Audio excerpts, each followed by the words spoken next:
Jim Amon, Executive Director of the Delaware Raritan Canal Commission, 1975 to 2005. Welcome. Thank you. It's great to be back. So I'd like to start, all of us have come to the canal in different ways, but I was told you're not a Jersey guy by birth. How did you end up in central New Jersey? And I'm also told that you began your career in the publishing industry. So how does someone come to Jersey and then end up going from publishing to D&R Canal? Well, I came to New Jersey because I was hired by the New York office of Oxford University Press as it was called a college traveler. I traveled around and visited college professors in order to promote books and to check to see if there might be a manuscript that would be appropriate for the press. And then I was made an editor in the New York office, and the Oxford University Press had this theory that people who reached the elevated state of editor were young gentlemen who didn't really need money. So I was laughed out of every real estate office near New York when I told them how much money I could afford for a house. And somebody had told me that Princeton was a lovely little town, and so I went there, and before I could get totally discouraged, I saw in the newspaper an ad for a $25,000 house in Hopewell Borough. And it happened to be right next to the train station, a train running into Newark, and you could change there and go into New York City. So that was how I got here. I got from publishing into this work because after several years of being an editor, the bosses decided that my books weren't making enough money, and so they suggested I find other work. And I was able to get a job as a special assistant to the commissioner of the DEP, who was David Bardeen at the time. And in that job, I did just the oddest collection of things. I was asked to prepare a study for and the legislation for a New Jersey Wild and Scenic Rivers program. And they had wanted the Mullica River and its tributaries to be the initial river. So I studied the Mullica River both physically and from whatever I could find in print, and then using models wrote the legislation for a New Jersey state bill, never having written such legislation before. But unfortunately it didn't pass. And then they asked me to write a history of New Jersey and to restructure the Office of Historic Preservation because it was being threatened by the national organization with failure to comply with its standards, and that it was going to be deauthorized, or whatever the term was at the time. So I wrote a history of the state of New Jersey and looked at the structure of the office and rewrote how that could be set up. And I guess they liked it because the state had just created the Coastal Areas Facility something. Facility Review Act. Yes. And they asked me to write the structure for CAFRA, the CAFRA organization. And it turned out that at the same time I was offered the directorship of the Office of Historic Preservation, the Office of CAFRA, the directorship of CAFRA, and the Canal Commission. And the Canal Commission was offered to me not because I knew anything about canals or anything really directly related to them, but in the interview when they asked me, don't you think we ought to hire somebody who is a recreational expert or an environmentalist or a water person? I said no, because that person won't be able to see the canal as a whole, and it's all of those things. And what you need is somebody who knows how to get advice and how to separate good advice from bad advice. And that's what editors do, and I'm good at that. And they believed me. And so I went to Commissioner Bardeen and told him that I'd had these 3 offers. And he said, "Do you want my advice?" And I said, "No, I want your blessing, because I know which one I want." And I wanted your job. You had sought Commissioner Bardeen's advice about the 3 jobs to take, to consider. How did you know you wanted to work for the Canal Commission? It fit the #1 criteria that I had for a future job. I mean, the job I had as a special assistant was a gap filler.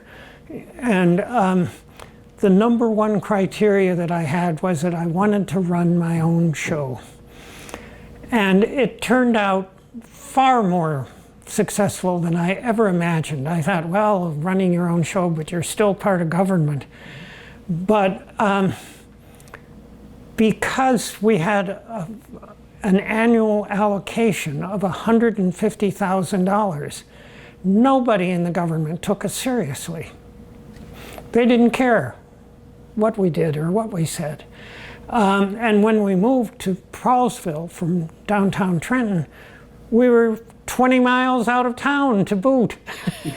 And so they not only didn't know, they didn't care, they didn't know. Out of sight, out of mind. Yeah. And so it really, and then I had a commission that began to think that I could do no wrong. And so I mean, I never remember an important issue that we disagreed on. Maybe it was the logo. I preferred a different logo. But that was, of course, before they had developed such trust in me. And I just found it so much more my show than I had even hoped for. And so in retrospect, I made the right decision. Well, that's interesting, because at that time in New Jersey, I mean, to my understanding, really, the Hackensack Meadowlands Development Act was really the only effort to have any semblance of regional planning in New Jersey until CAFRA stepped in and started to do for the shore some measure of regional planning.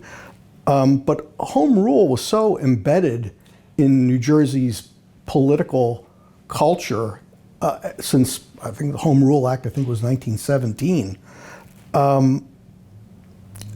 I wondered how the creation of the Canal State Park and the Commission ran up against those currents, both because it must have come as the creation of a Canal State Park and then the creation of a state commission to manage land use in a regional way. That must have come as quite a surprise in the town halls located along the canal. You are absolutely right. One of the things that I decided that I'd better do after I took office was to visit the planning boards of every municipality in what we deemed to be our watershed, which we got from the Water Supply Authority, of course. And so I went to every one of them, and for 37 times I heard a version of, "That's the worst news we've ever heard." You know, I'm from Trenton and I've got land use authority over your municipality. Didn't wash well. That must have been quite a surprise. Yeah. But it was, over time, it was worked out. And it was worked out because the municipalities began to see the advantage. The municipalities, for instance, in Somerset County that were in our review zone were very much advantaged by the fact that we were regulating stormwater runoff in Middlesex County, because Middlesex County's stormwater runoff plan at the time was get it off the site as fast as you can and down the stream as fast as you can. And of course, Somerset County was downstream from much of Middlesex. And the other thing was that, you know, planning boards are comprised of these amateur planners. They're not professional people. And they often find it difficult to confront a developer who comes in with a three-piece suited planner and a three-piece suited engineer and a three-piece suited lawyer, and they're just sitting there feeling a little indigestion from having rushed dinner. And so having somebody else take responsibility for all water runoff, they love that. They could just say, you've got to get a permit from the Canal Commission before you can get ours. And that was easier for them than anything else. So gradually, the tide turned. And I think the other thing is that the regulations that we set up were based upon two things. I mean, they were based principally on protecting the canal, or the canal park. But secondly, they were based upon the fact that we were a small office without a large staff, and we would never have a large staff. And so they had to be pretty straightforward and simple. And so all of the regulations that we adopted were very simple and very straightforward. And I got that information, that idea, from the people I had gone to for advice. There was a lawyer in Haddonfield who was a land use lawyer who gave me wonderful advice. I remember when we were starting to write the regulations, he said, "What's wrong with flooding?" And I said, "Well, people die." And he said, "That's it." That's why you have regulations. So make your regulations on that basis. And so there was just, I mean, the review zone visual area is 1,000 feet. And that was based on the fact that I had these two landscape architect people help me out. And what they did was that they were teachers at Penn, and they got a couple of grad students to staple a bed sheet to two 2x4s. And they stood in the woods at different distances. And when they got to 1,000 feet, it was clear that wasn't an imposing sight. I have to ask, because I've heard the bedsheet story before from lawyers in private practice representing applicants who I have to say are not thrilled with it. No. But I have to say, I mean, that you did that, but there was really not much to go on at the time to arrive at the 1,000 feet. I mean, I can't think of another state program or regulatory construct that did visual review at all. Mm-hmm, so yes, we were a groundbreaker in that regard, and as in many others. Well, that's true. I mean, I also, one of the things that I find, you're correct. People to this day say that the great thing about the Canal Commission's regulations is that they are easily understood and they're technologically achievable. So that's usually the two criticisms that you get from applicants or folks about the regulatory system in New Jersey.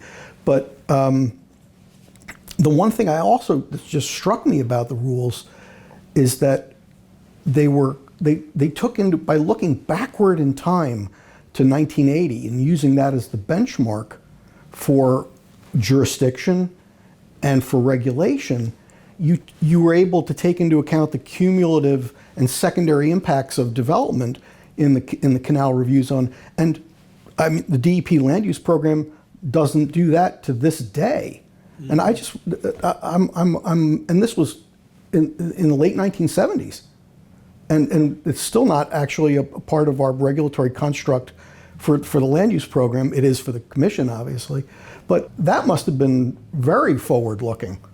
at the time? Yes, well, we were pushed into it by the legislation, which said that we had to protect the canal park from various things, from water pollution, from visual impact, from historic degradation, from all these things. It's right in the enabling statute. And so we had to ask, I had to just go to people and say, how do I protect the canal park from historic degradation? And I hired a couple of historic preservationists from New York, from Columbia University, who did a survey of the canal and came back and said the locks and the canal houses and the water, the waste gates and all of those structures are part of its historic importance. But the relationship between the canal and the immediately surrounding environment is equally important to its historic preservation. So, we realized then that all of these communities along the canal park would be more willing to help us if they had the same goal. And so we instigated historic preservation districts in, I think there were 13 districts, and I'm not sure how many now. There were 5 or 6 of them were implemented. And that meant that the preservation of the canal's historic character was first taken care of at the local level. There was no jamming of interests there. And when it came to places that were not on the National Register, it was just a matter of saying, stay back, stay back. I've always remembered I was dealing with a developer who was from one of the Middle Eastern countries, I don't remember which one, and he was just complaining about the 200-foot setback that I was requiring on his housing development. And I said, well, what do you want? And he said, I'd be willing to do 100. And I said, that's too close. And he said, one hair on your head is too few, but one hair in your soup is too many.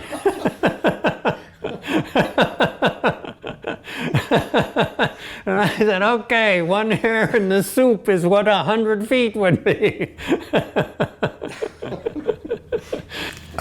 You talked about a jamming of interests, and I think that's an interesting way of phrasing it.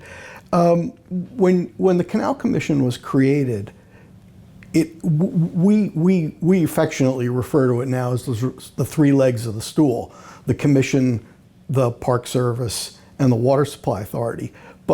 And we have a comfortable working relationship with one another. But I wonder, was that necessarily the case because the Water Supply Authority, or its predecessor agency, existed before the Canal Commission, and of course the Park Service goes back many, many decades. What was the intra-state bureaucratic reaction to this commission of public citizens appointed by the governor with the advice and consent? We talked a little bit about the impact being felt in town halls, but I have to wonder, what was the impact like with other state agencies?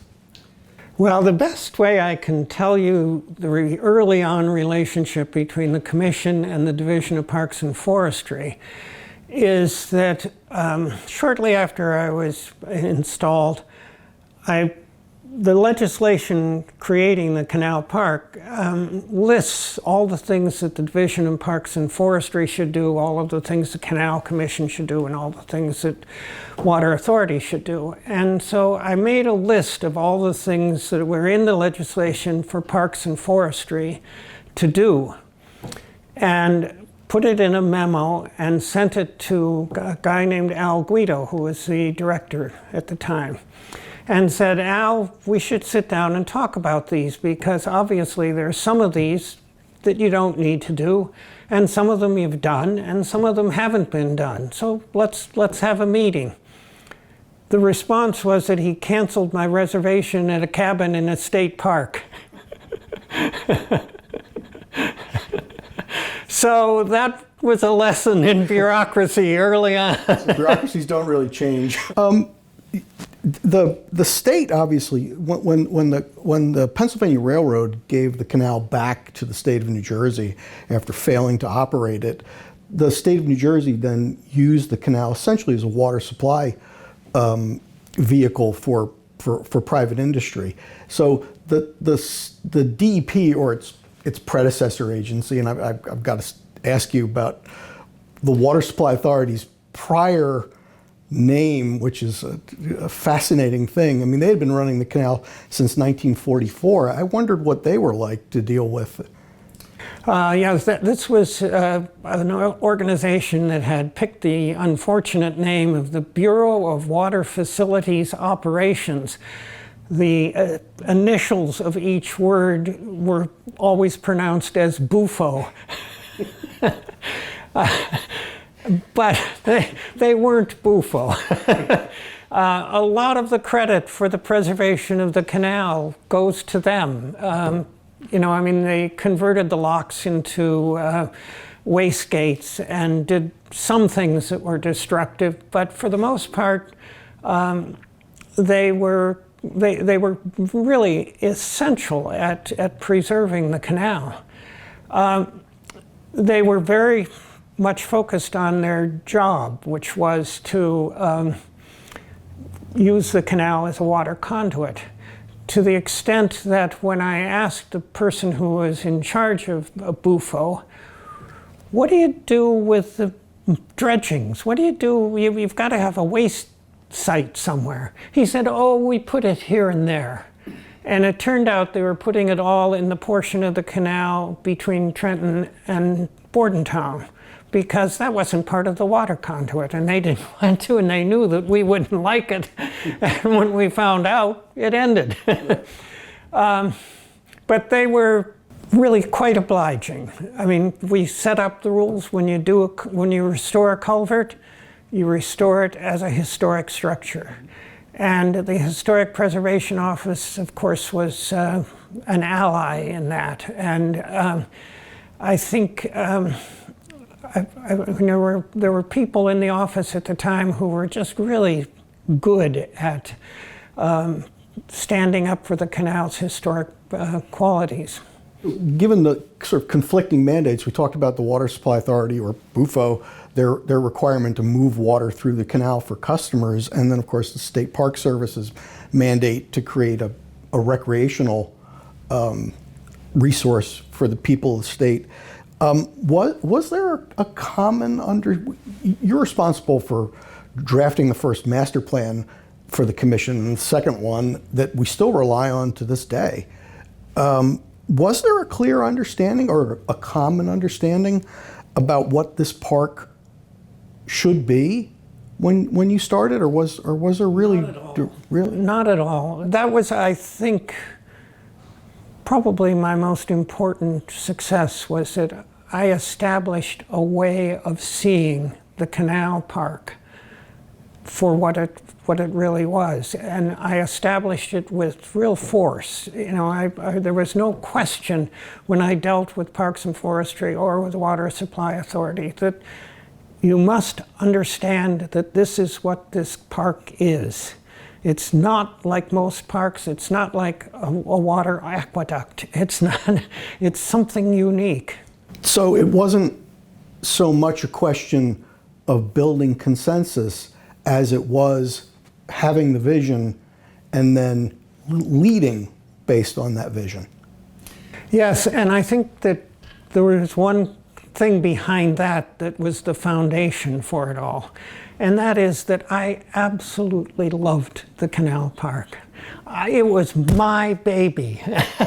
And I loved it, and everything I did was to protect and enhance my baby. And I loved it when others felt that same way, because I knew that the more people who felt that this is my canal, the more it would be loved and protected by them. I've always remembered one time I was going to check out a project that the Water Supply Authority was making. They were rebuilding a culvert, and I was tired and didn't want to walk from the bridge a mile down, so I drove down, and I got about halfway there, and these two women were walking toward me, and they stopped in the middle of the path and put their hands on their hips and said, "What are you doing driving on my canal?" And I said, "I like you." Public took ownership of it. Yes, yes. And when you became executive director, I mean, I have the privilege of being the director of a commission that looks over a 70-mile long linear mature park. But when you stepped into this office, we were talking about, I mean, we talk about started at 6 miles of usable trail. What was the condition of the canal when you started? I mean, I'm just working day to day trying to maintain this canal going forward is to me hard enough, but I can't even begin to imagine what it was like to walk in the door and say, we've got 6 miles of trail and we're going to build this park. I mean, how did you know where to start? It was almost always taking advantage of circumstances. And the biggest circumstance that I took advantage of was when the Water Supply Authority realized that they needed to dredge 34 miles of the canal. And they realized that I would have a fit if they just cut down all the trees between the towpath and the canal for 34 miles. So they hired a couple of Rutgers professors of engineering to design the program. And the guys said, we'll create windows. We'll cut down a swath of about 30 feet and then put a bulldozer in, and he'll push the dirt to that opening, and then there'll be a front-end loader on the towpath picking it out through that opening. Well, the very first time they tried that, the bulldozer went into the canal and sank 4 feet into the muck. Couldn't move an inch, had to be pulled out. So they had to redesign the plan. Oh, I see. And that meant cutting down not quite all, but nearly all of the trees. Mm-hmm. And it was agreed upon that in compensation, I would mark the trees they couldn't cut, and we would count the trees that they did cut. Everything over 6 inches diameter, I think, was the rule. And so we had some astronomical number of trees that they cut. And the idea was they were going to plant 2 for every one they cut.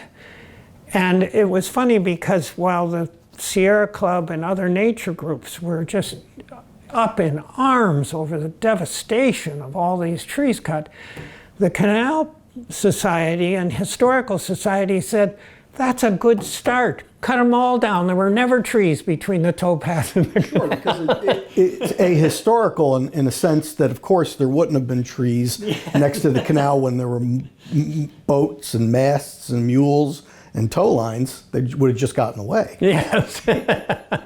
But it seemed to me that we could do things that would cost the contractors the same amount as planting those 4,000 trees or whatever it was, and that would benefit the canal park more. We would just leave it, and of course a lot has grown in since then, but what they did was that they cleared paths. They created parking lots at almost every place where there was access to a path with their money, on our oversight. But because our idea was that we don't want this to be a park where almost everybody goes to the Princeton section or almost everybody goes to the Blackwell's Mills section. We wanted it to be spread out. and used heavily but lightly in any one place. And so we had this vision of these parking lots everywhere.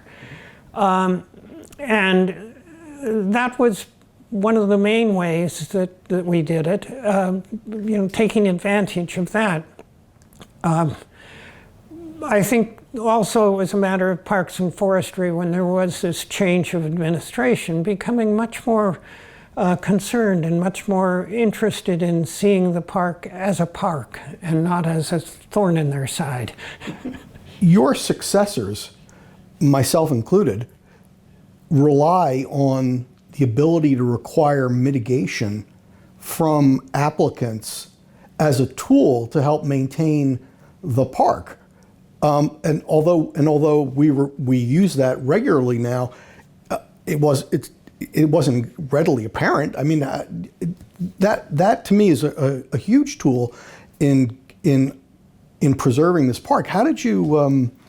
I'd like to ask you how you figured that out, because it's a tremendous help to me in my job. But I'd also like to ask you about some really notable examples of where that succeeded. I don't know how I figured it out. I don't remember. I do know that one of the members of the Canal Commission, who was an extremely conservative man, disliked government in general, but accepted the appointment to the commission, he was a contractor. And he and I disagreed about everything that was possible in the political world. But he helped me more than anybody else learn how to do my job, because he was one of them. He was an applicant kind of guy. And one of the things he told me was, developers don't mind paying a fee. What they mind is not knowing what they have to do to get a permit, and they mind having to wait endlessly for that permit because they borrowed money. And that's a lot of money. So knowing that, I thought, well, our Deputy Attorney General at the time told us we weren't legally allowed to charge a fee. But if these guys are willing to pay a fee to get an approval, why don't I make it into something, that benefits the park directly? Because the fee would just go into the treasury. And that I know. And it was very simple. I mean, there were things that were sort of outrageous in the regulations and in the way I administered them, like our rule that you had to plant native plants if you were going to put a buffer between your development and the Canal Park. I mean, no one in the state of New Jersey had a rule like that. And so what I did was that I went through the catalogs of several local nurseries and wrote down the names of all the trees and shrubs that would be okay, and typed it up and mimeographed it, and I would just say, any of these you can get. That made it simple for them. They didn't have to worry, gosh, what's a native tree, But you asked about my best successes. Because I'd like to know, you're responsible for a significant number of acres that were added to the park. You're responsible for the multi-use trail as it presently exists in so many places. You're responsible through the use of mitigation for the preservation of several important historic bridge tender and lock tender houses. Is it difficult to choose from all of them, or is there something that sticks out? I have a couple, actually. One was Trap Rock Industries in Kingston. Their quarry a long time ago was two quarries on either side of a road that went from Kingston to just north of Rocky Hill called Laurel Avenue. And since Laurel Avenue was there, it meant that there was a huge triangle of mined rock to support it. And Trap Rock really wanted that rock. I think it was probably $5 million worth of rock. And so they wanted to put the road down next to the canal. And they were very reasonable people. They knew that they would have to do things. And so I started telling them what they had to do. And it was like sitting on Santa Claus's lap. No matter what I came up with, okay. I mean, what they did, they moved it never closer than 250 feet. They used some of the land and big rocks that they were always scraping off to expand the quarry as berms that were irregularly shaped along the space between the canal and their road. They put more than 1,000 native plants and shrubs on it. I told them, I said, you should submit this to some landscape magazine. You'll win a prize. I don't think they did. They developed at the Rocky Hill crossing. We didn't have a canal bridge tender's house, but we knew about where it was. And so they built to a height that people could sit on the foundation for that height, along with an interpretive sign and a new parking lot and a little overlook that could see. There had been a railroad line on the side of the canal opposite the towpath, and they rehabbed it as a recreational trail.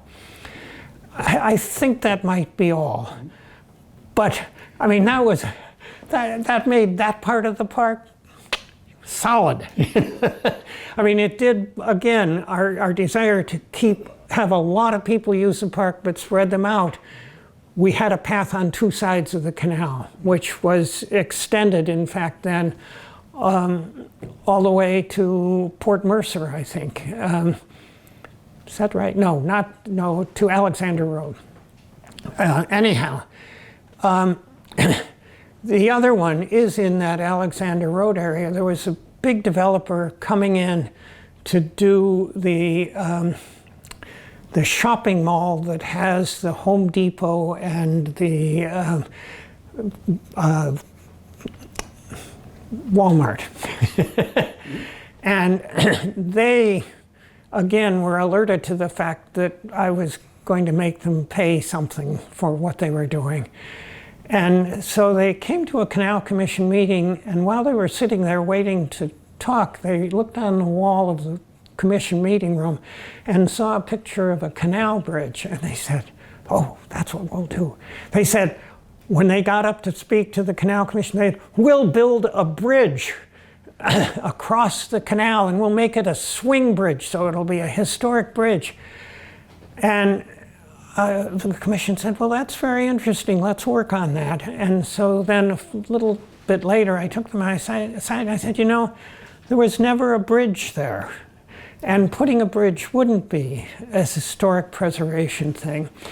And it would cost you $200,000. And it would take a long time to get the permits, a stream encroachment permit. All these permits would take forever. Why don't you donate $200,000 towards the purchase of the Institute for Advanced Studies land, which adjoins the canal? And we'll call it a deal. And they wrote the check.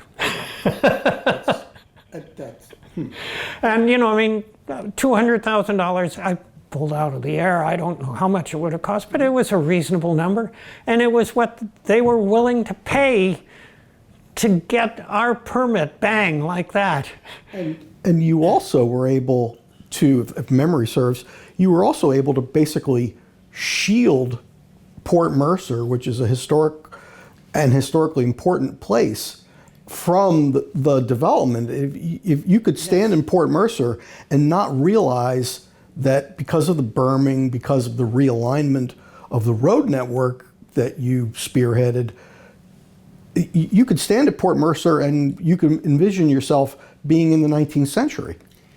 I'd forgotten. Thank you for reminding me, because that was another part. And at that point in time, the Mercer Mall was knocking on our door.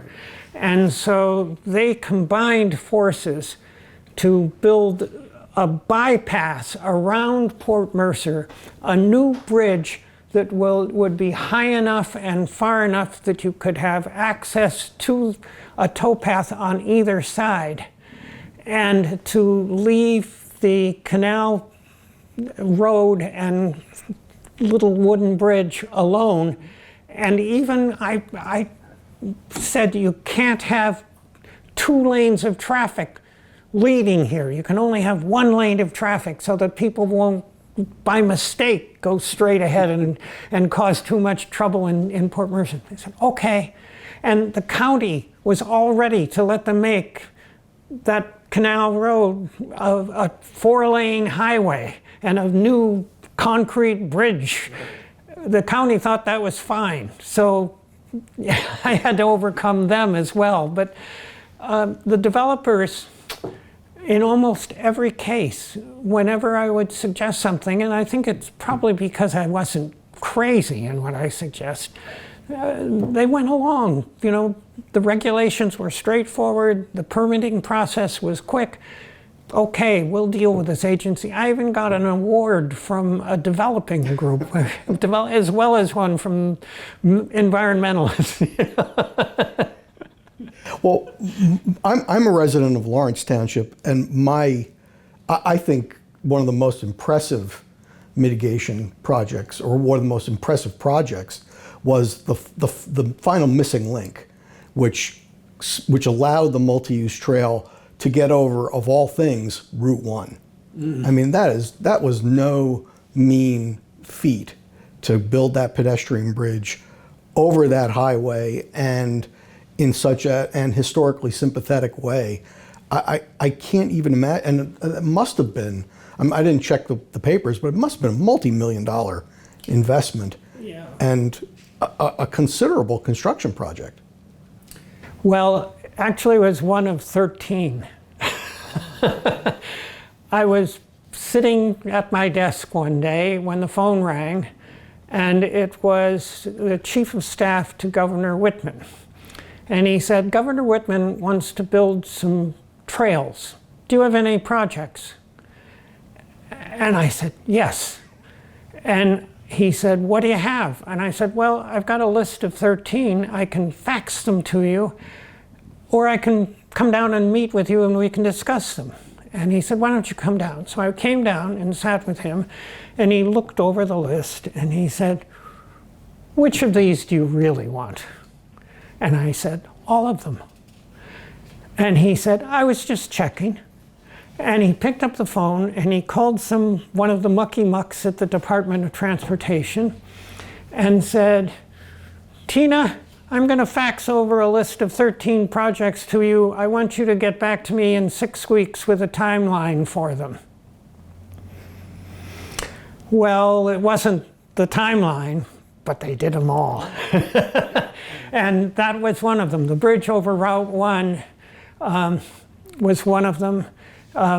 The bridge under the Princeton Dinky on the east side was one of them, and making that path was part of it. They were just, I think there were a couple in Lambertville. Anyhow, they just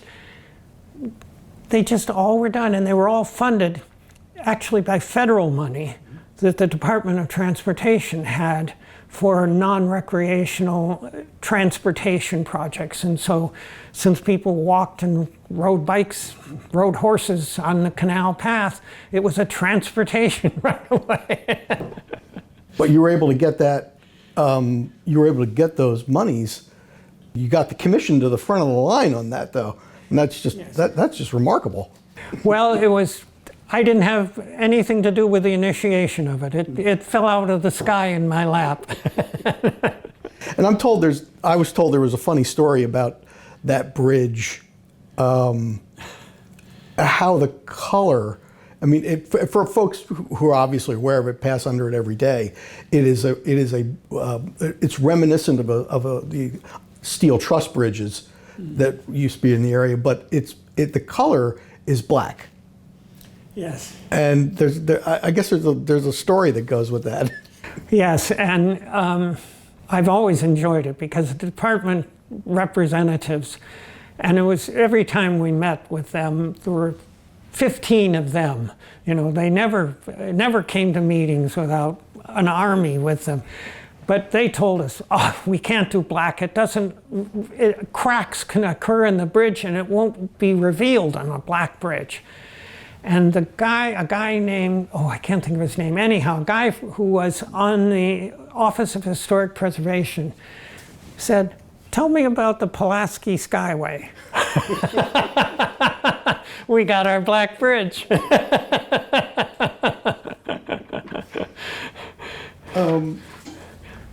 I wanted to back up a little bit because we've talked about the visual impact review. That was groundbreaking at the time it began. We talked about stormwater in that the commission was looking at cumulative and secondary impacts of stormwater for the watersheds that drain into the Canal State Park. But also, I don't know, and this is probably the least well understood aspect of the commission's regulatory program, you implemented a stream corridor preservation program in the regulations and in the master plan that started with streams that drained into the canal, later expanded to all of the watersheds that drain into the Canal State Park. But that stream corridor program was revolutionary. I mean, there had been some efforts in the 1960s to regulate stream corridors, but not like this, and not in a way that recognized the environmental, flood control, wildlife habitat benefits of preserving the corridors. But the commission under your tenure was able to save thousands of acres of stream corridor in the state of New Jersey, basically as preserved open space without spending a dollar of taxpayer money to achieve that. I mean, thousands of acres have been placed into conservation easements based on that stream corridor program, which is basically taxable open space. And how did that even get on your radar screen when you started? Well, actually, I remember very well. One of the people who helped me a great deal with the regulatory program, and helped me by knowing all the players in the region, was a guy named Sam Hamill, who was the director of a planning organization called Mercer Somerset Middlesex Planning Association, or something like that. And Sam and I worked very closely together in the early days, and as I said, he was a big help. And one of his ideas was that we should have a stream corridor regulation. And when we initially did the regulatory program, we didn't have that stream corridor program because I think there was a sort of a concern amongst the commissioners that it was too radical, that, you know, we were too much of a little organization to impose such a radical thing. But as you know, you have to, any government agency that has regulations has to redo them periodically. Was it 7 years, is it? Yeah. And so at one of those 7-year times, by then we had established ourselves as a very successful regulatory agency. We came up with a stream corridor plan, which again was extremely simple. We used the DEP's stream floodplain management program. So we said it has to drain, a stream has to drain 100 acres, which was their regulation. And they have a flood encroachment line on either side of every stream. So we took those lines and said 100 feet beyond them, which was a bit of a grab, but it was logical that you'd want to protect the floodplain as well as the stream itself. And the lines were already on maps. You know, we didn't have to do that.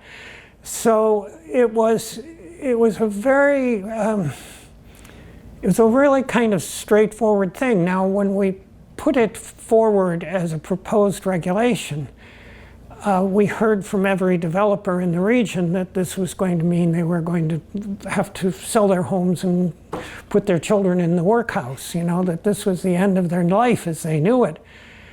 But it turned out that it wasn't. And we've talked a lot about policy, but I also wanted to veer into a couple of personal things. You've been described to me as an autodidact. And how did that serve you as director of this commission? Well, I owe it all to Donald Jones's family, specifically his daughter. Because, again, Donald was on the original Canal Commission. And when we realized we had to do a master plan right away, the statute made it clear that we had to have a master plan before we could have land use regulations.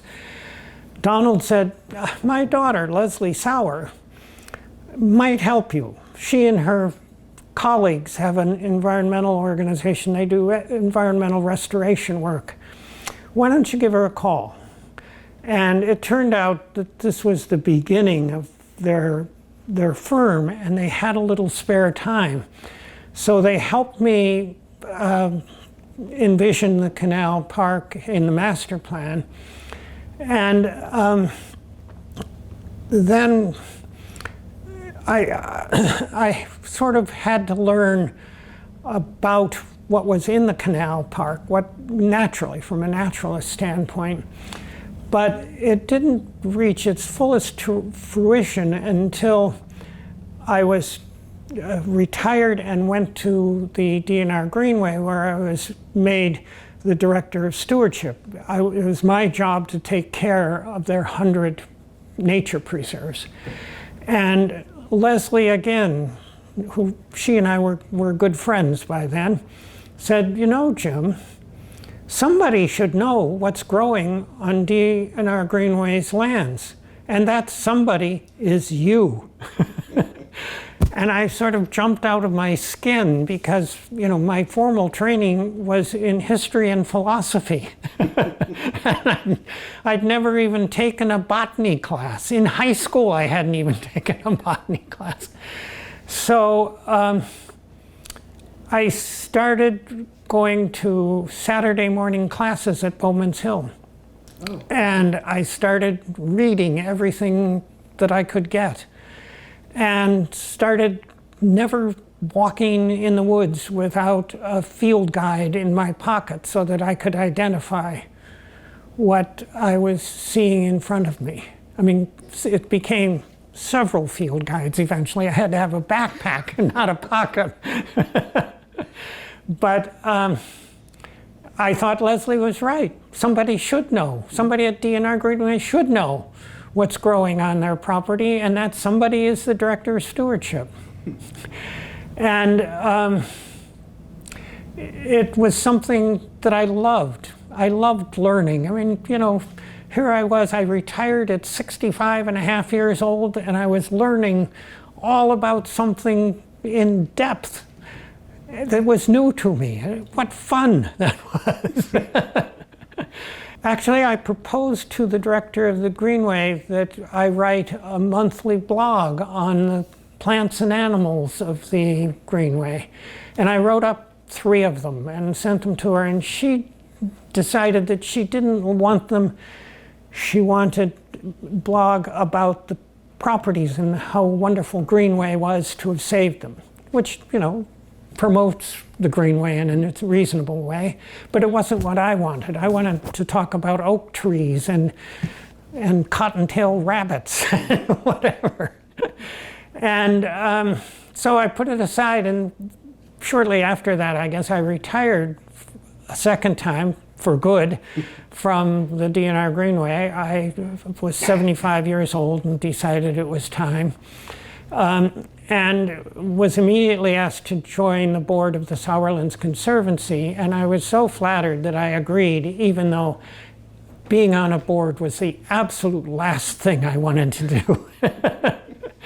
And so after really just a few months, I told the director that I really wasn't happy attending meetings, but would they be interested in publishing a monthly blog about the fauna and flora of the Sauerlands region? And they said yes. And so 10 years later, over 150 essays later, I'm still going strong.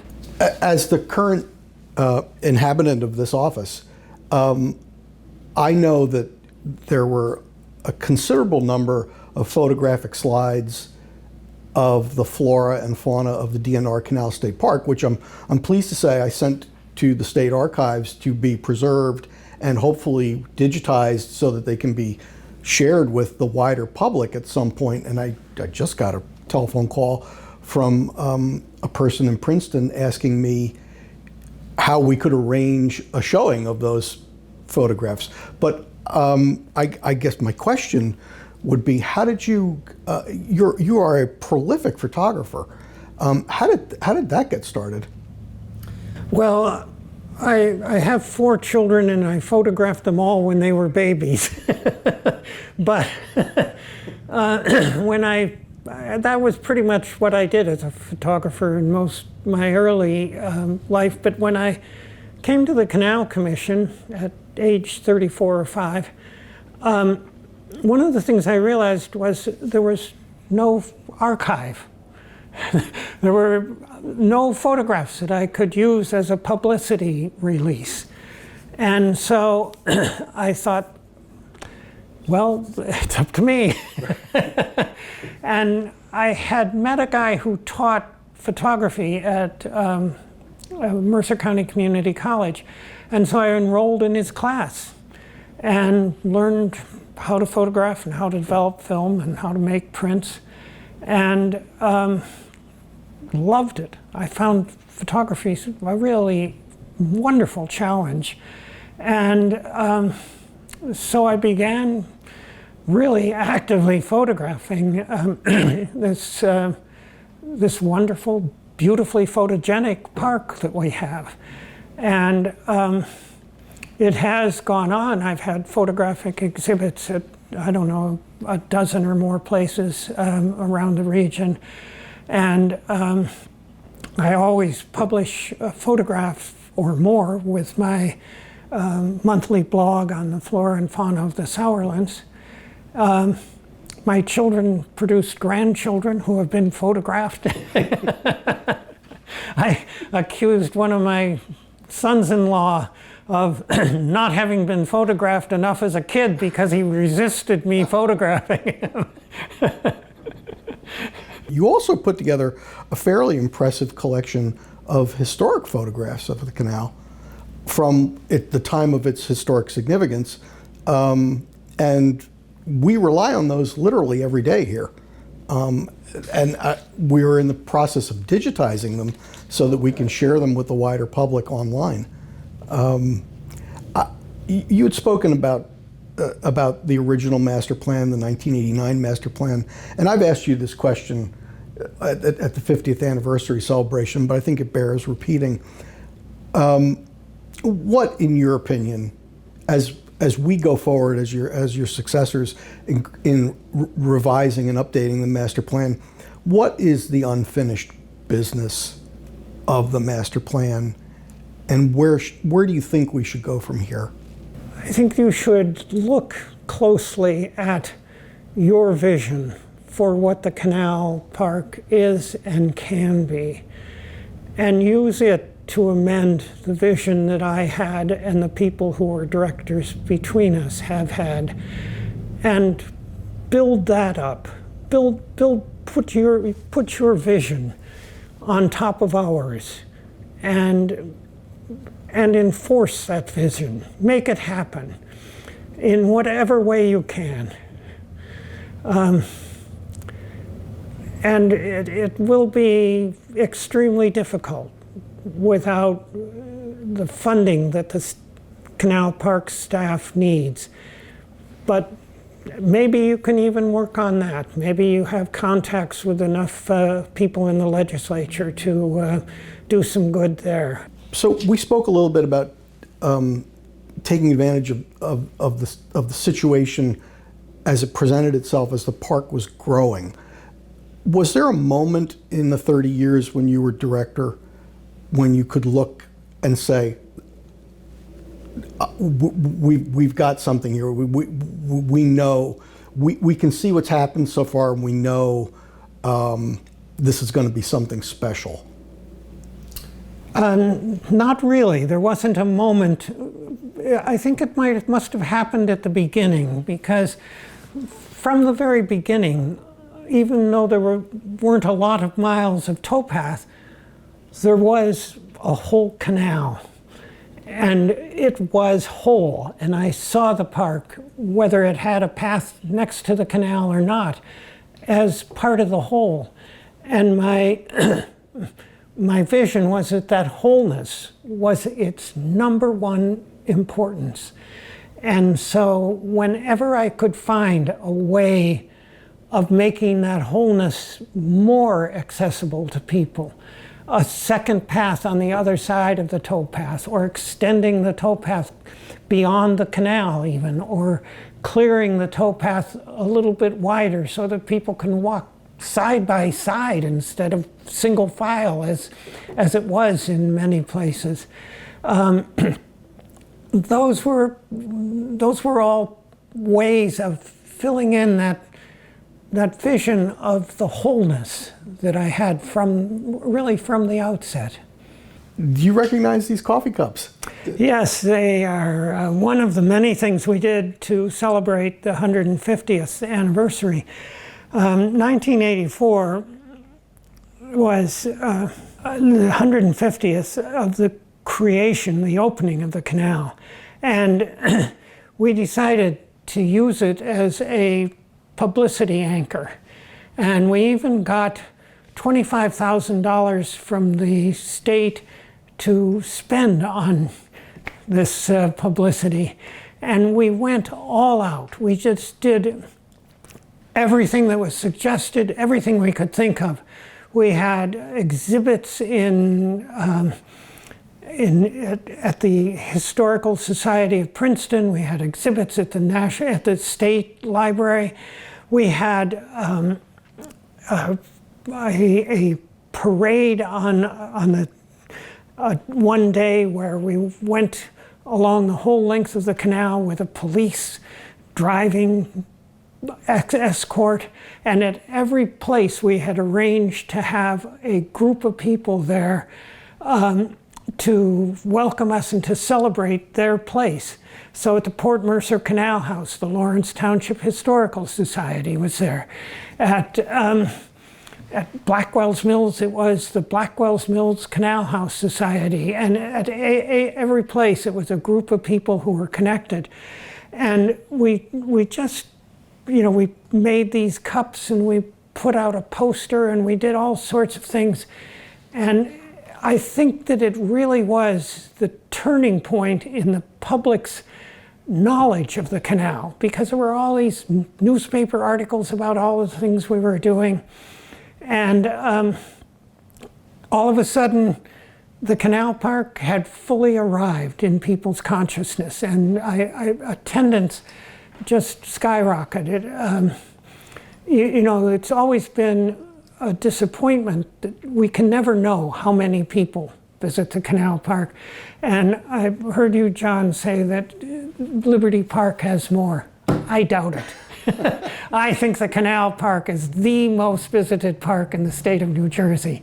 And I walk on the towpath in the Lambertville area nearly every day, and I always see lots of people. I go there partly because I'll see my neighbors there.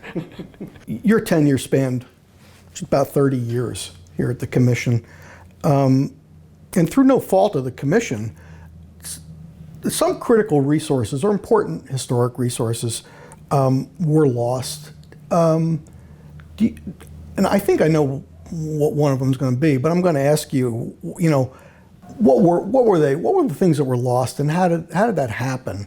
And are you concerned about the fate of what remains, or are you essentially optimistic about where we're going?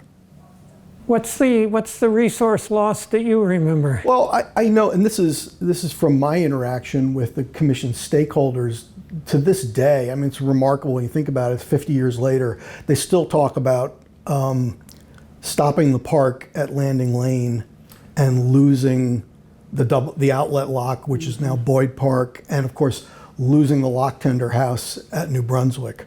That's still remarked upon, even in commission meetings that we're having now. But that obviously, that was the price of admission, as it were, for having a park, for having the park at all, as I understand it.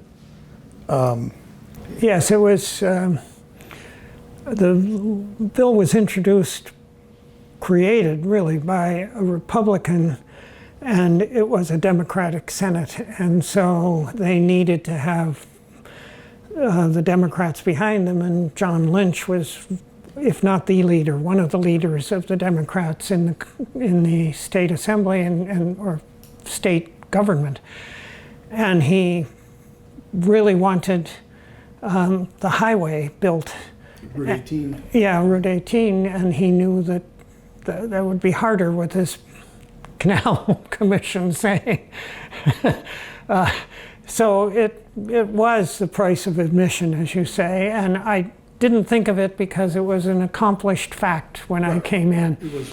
And another accomplished fact, of course, was the destruction of the portion that's under Route 1 in Trenton. I think Trenton lost something very important when that happened, and it's too bad. That particular section of Trenton has potential that it's certainly not realized yet. But and trying to make that connection to the so-called abandoned portion of the canal. Once you lost the original path of the canal, making that connection now becomes very difficult in terms of trying to fit any kind of access in, because you've got the road, you've got Route 129, now you've got the light rail. It's just you're absolutely right. I mean, just losing the canal in Trenton, that connection, restoring it is going to prove very challenging. Oh yes, yes. It'll take a real visionary to do that. I find myself constantly getting in trouble. And I say that with some affection for my colleagues at the DEP and the Water Supply Authority. But I have to ask you, did you find yourself getting into trouble, or did you care? Or were you a bit of a cowboy and the trouble really didn't bother you all that much? I have several answers to that question. First, I'd never thought of myself as a cowboy, and I like it, and I think I just stuck on the bronco. I think his bucking didn't bother me. But in addition to that, I think that there was a certain advantage to everybody else that the Canal Commission was willing to go a little rogue. When in 1984 the canal was dredged, and there was an outrageous uprising of anger and hatred, and the Division of Parks and Forestry said, "Not us, not us," and the Water Supply Authority said, "Oh, we don't hear you." And the Canal Commission held public meetings to explain why this was done. And so they were terrifically grateful to us. And I think that there was also something that was characterized best by an assistant commissioner named, oh shoot, I've forgotten his name now. Anyhow, when I wanted to do the stream corridor regulation, I thought I'd better run this past the DEP. So I called John Weingart, who was an important person and a good friend, and said, who should I go to? And he said, let's go to this assistant commissioner and I'll come with you. And so I went and I explained what the stream corridor regulation would be, and he turned to John and said, what do you think? And John said, I think it's a good idea. And he said, well, if this is such a goddamn good idea, how come we didn't think of it? And I think there were other things like that. I mean, they hired the guy who set up our stormwater runoff control thing, and he set it up for them. We did it first. We proved that it was possible. You know, we did these things. We required the use of native plants. At that time, the State Park Service had a nursery full of alien plants. They soon after adopted a new rule. It have to use native plants in state parks. So we were there, and I think they probably thought there was some advantage to our sticking on that Bronco. You know? So be decisive, but be transparent. Yeah, I mean, absolutely. We held public meetings on everything, and I really think it's true that I learned something from every public meeting I held. You know, it sounds like a cliche. It sounds like something a politician would say, but you know, it is the people's park. It's their place, and I was the one trying to make it better for them, and that's why it was so much fun. Well, as I said before in other forums, you are an incredibly hard act to follow, and thank you for your time. You're entirely welcome. It was my pleasure.